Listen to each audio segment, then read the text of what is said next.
You're not starting something new today. You're picking up an ancient flame. The Bhagavad Gita's 4th chapter opens with a truth that stuns you awake.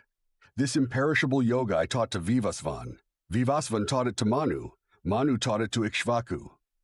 It's not a philosophy born in confusion. It's the pure fire of realization passed from soul to soul. Krishna reveals to Arjuna that this wisdom has always been alive, but lost in time. And now, in this moment of despair and war, it is being revived.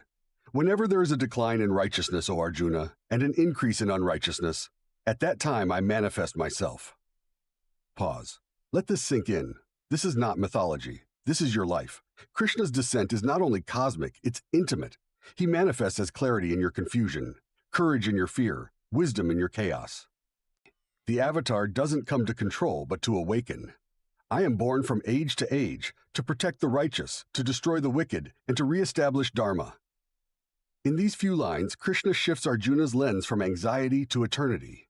And here, he gives the most piercing truth. He who knows my birth and actions as divine is not reborn. Not through rituals, not through blind worship, but through understanding. If you realize that the divine is both unborn and yet appears in form, you transcend duality. Action and renunciation are not opposites. They are unified in the wise. The yogi knows action done without craving is freedom. All actions dissolve entirely in knowledge. Krishna now shatters the illusion of doership. The wise see that there is no doer other than the self. Though seeing, hearing, touching, smelling, he remains untouched. This is where your real journey begins, not by running from the world, but by entering it without clinging. Work becomes worship. Action becomes awareness. He who acts offering all actions to Brahman, abandoning attachment, is not tainted by sin, as the lotus leaf is untouched by water. You don't need to escape the world. You need to stop gripping it. You can be in the marketplace and still be free. Every act can be sacred if the ego is not the doer. This is not dry knowledge, it's fire. Krishna says, just as fire reduces wood to ashes, so does the fire of knowledge reduce all karma to ashes.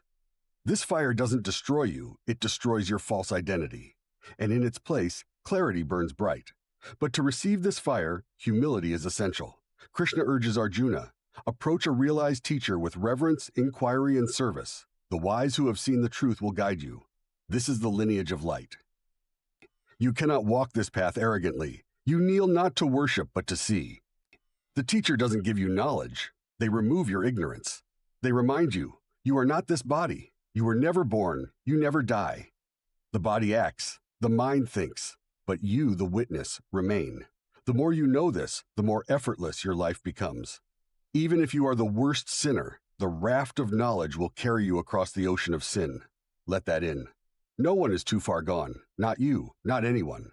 The moment you turn inward and burn with the fire of truth, your past loses its chains. Action is purified by intention. Knowledge melts karma.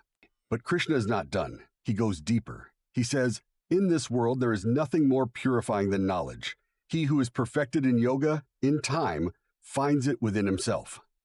You don't get it from books. You realize it in stillness. You recognize it in surrender. That moment when the mind drops its resistance and truth arises unforced.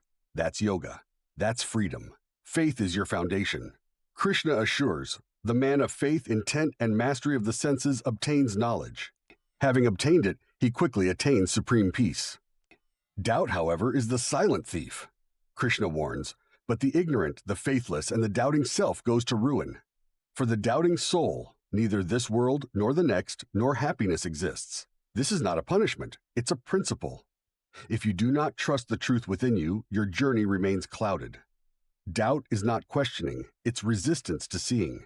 But even that can be burned. He who has renounced actions through yoga, whose doubts are torn apart by knowledge, is not bound by karma. The final lines of the chapter land like a thunderclap in silence. Therefore, with the sword of knowledge, destroy this doubt in your heart, born of ignorance. Stand up, O Arjuna. It is not merely a call to war. It is a call to clarity, a call to rise from your mental paralysis and move as the self, not the self-image. Action born from wisdom is not binding, it is sacred. In that awareness, every step becomes part of your liberation. You don't renounce the world. You renounce confusion. You don't give up action, you give up attachment. And so chapter 4 is not a sermon.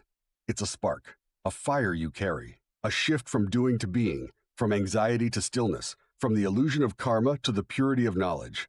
You are not the victim of fate. You are the silent witness, eternally free. This chapter reminds you the world will move, actions will arise, but you, unshaken, can remain the calm in the center of the storm.